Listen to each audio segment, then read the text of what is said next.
Hello and welcome to Star Trek Into Dorkness, the motion picture soundtrack experience ride podcast, episode 12. We thought it was going to be 11.5, but we're like, fuck it. Fuck it. Give it its own number. That's right. Because we ain't no fools. We don't have any promotional material advertising the next episode is episode 12. Right. So we didn't have to shoehorn this one in. No. We keep our press close to the chest. Close to the chest, under the vest, next to our balls. So that no one knows about this show. No one ever knows about the show. We've had 3 strangers start listening, though. Or at least like us on Facebook. Yeah. And one even commented. And what was her name? Caroline?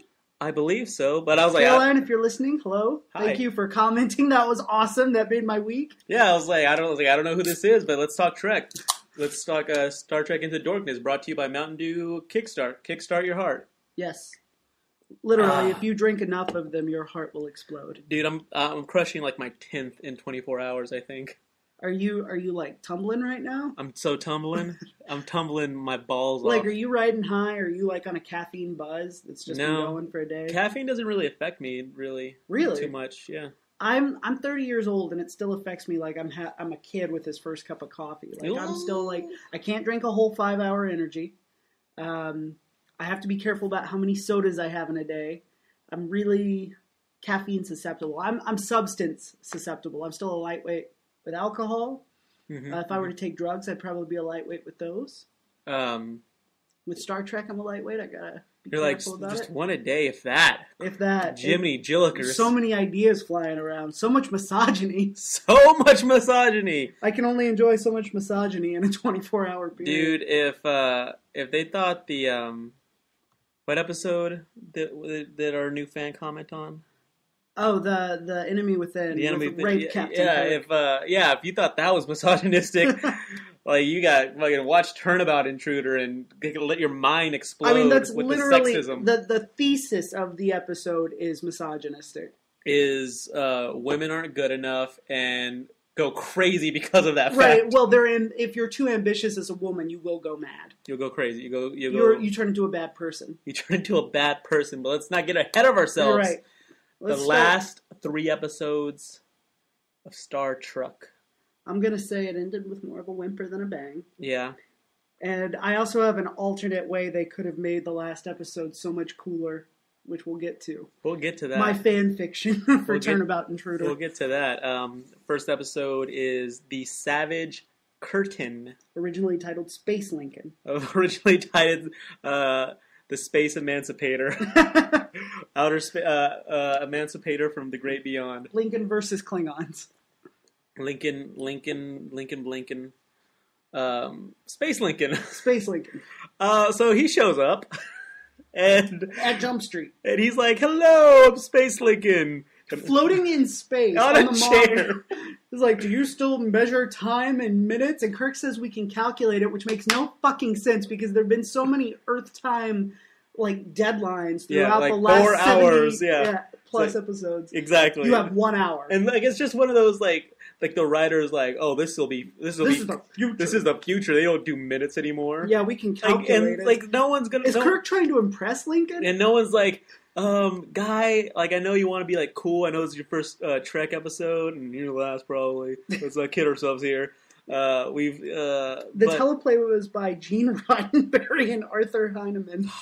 Gene, damn it! You fucking know we've already brought up hours and minutes all the time. It's we know it's cool. No one will notice. Well, I'm gonna attribute that line to Arthur.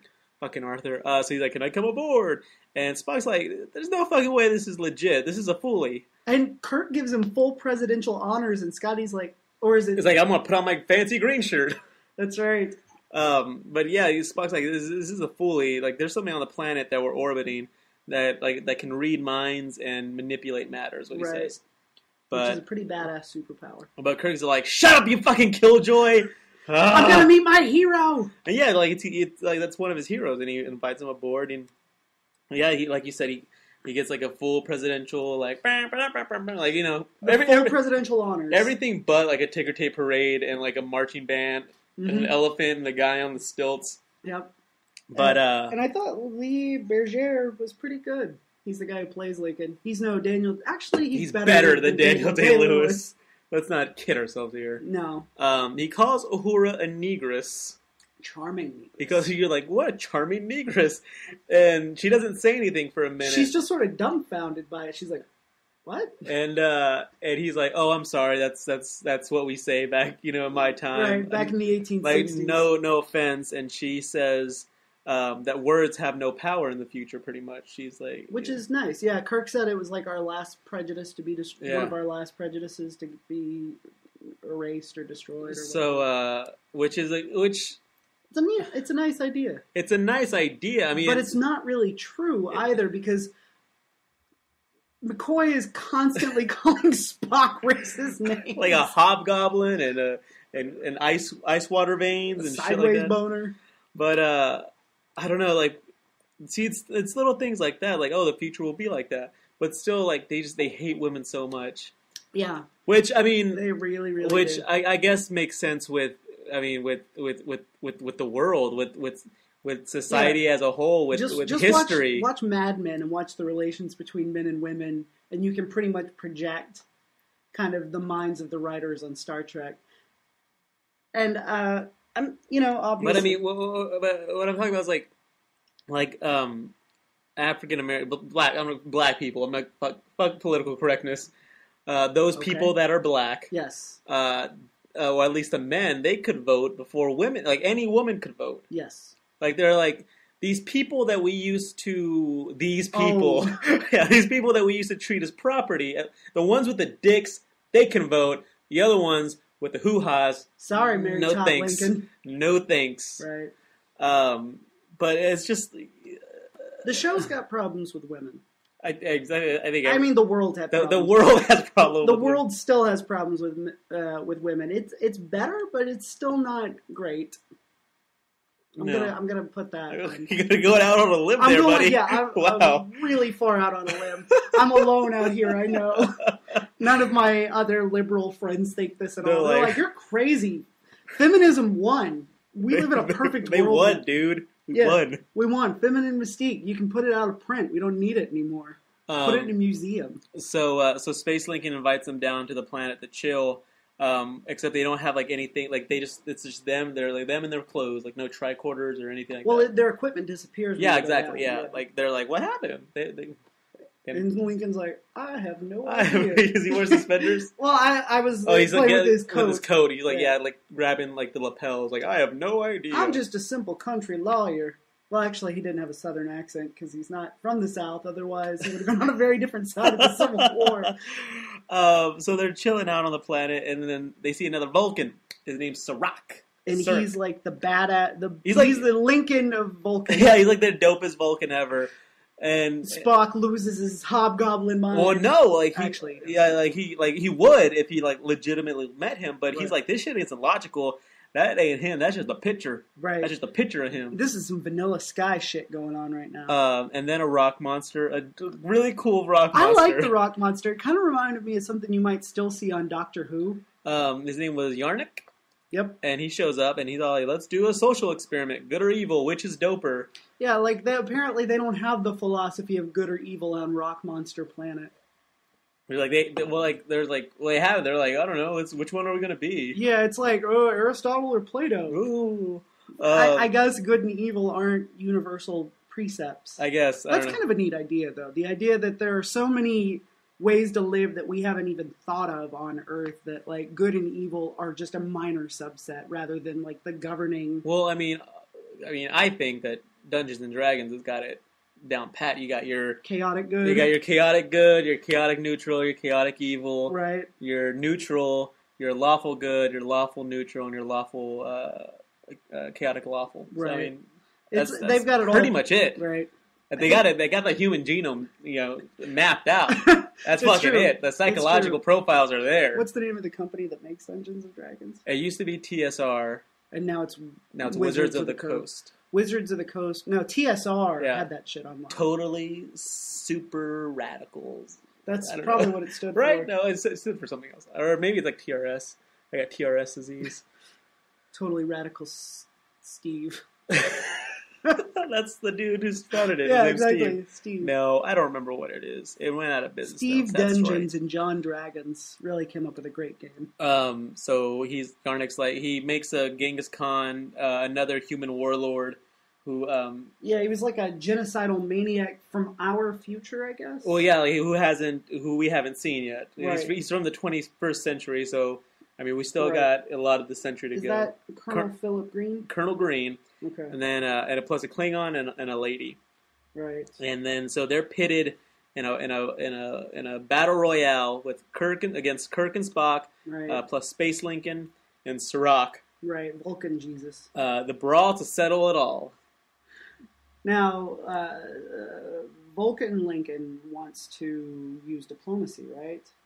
Yeah, well, Or is there an opening skirmish first? there's an opening skirmish at first because Colonel Green, he's like he tries to Smooth talk.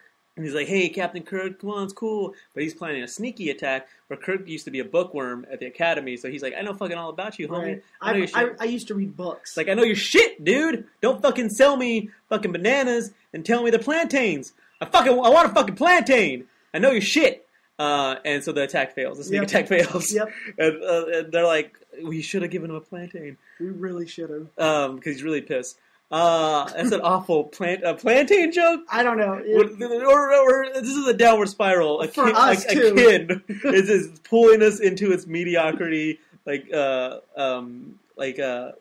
gravity well, like a gravitational black hole. pull. Yeah. Yeah. The thing that holds Earth in orbit. Star Trek is now holding us in orbit around mediocrity. Let's get back on our game. All No right. plantain jokes. I'm sitting here watching you make plantain jokes. I'm like, I have nothing to pick up here.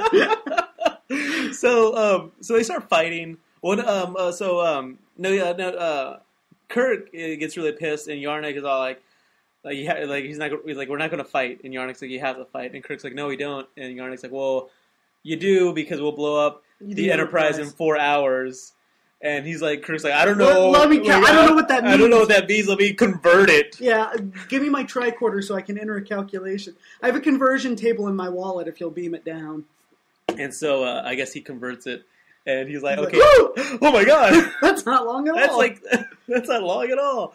That's less than the length of Return of the King Extended Edition. So they start fighting. They start like throwing rocks and spears at each other. Right. And then that's when Space Link and Sirach is like, this is stupid. This is malarkey. Mm-hmm. I'm gonna go negotiate a treaty. And Spock's like, yeah, go on with your best self. Do that. And Kirk's like, they can't be trusted, you pointy-eared hobgoblin. And yeah, sure enough, they can't. Like, because they smoked that fool. Yeah.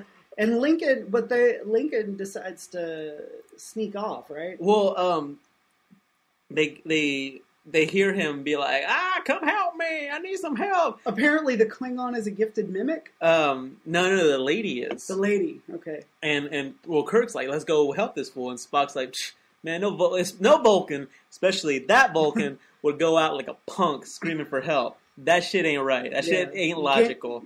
Vulcans don't roll like that. And yeah, that's when Space Lincoln like sneaks off, and he's like, oh yeah, they smoked that fool. Also, that lady is a ventriloquist. Like she's like the Jeff Dunham of her planet. They're glad to be rid of her too. They're like you need someone, her right there. Take her. She's the finest representative. She's of like our the race. best. It's not really fair that they got an all-star team of bad guys and like just 3 people from the Enterprise. They got like the Monstars from Space Jam. There you go. So then Space Lincoln gets killed. Yeah. And that's finally when Kirk, he's like, fuck it. But before that, Space Lincoln actually performs a flip move during one of the brawls. Like, because I was kind of, not to brag, I've been to the gym a few times this week. And I've been watching it at the gym, and I looked away and I looked back, and it cuts to a wide shot, and Lincoln's on his back throwing a dude. And I was like, fuck yes, this is the best episode of Star Trek ever. Well, he did have a collegiate wrestling experience. Did he really? Yes, he did. I didn't know that. So fake Space Lincoln being killed pisses Kirk off for some reason. Yeah, this person who was never real to begin with, exactly. dying ignites. He's like, I can't believe he died again. Like he goes into a berserker rage.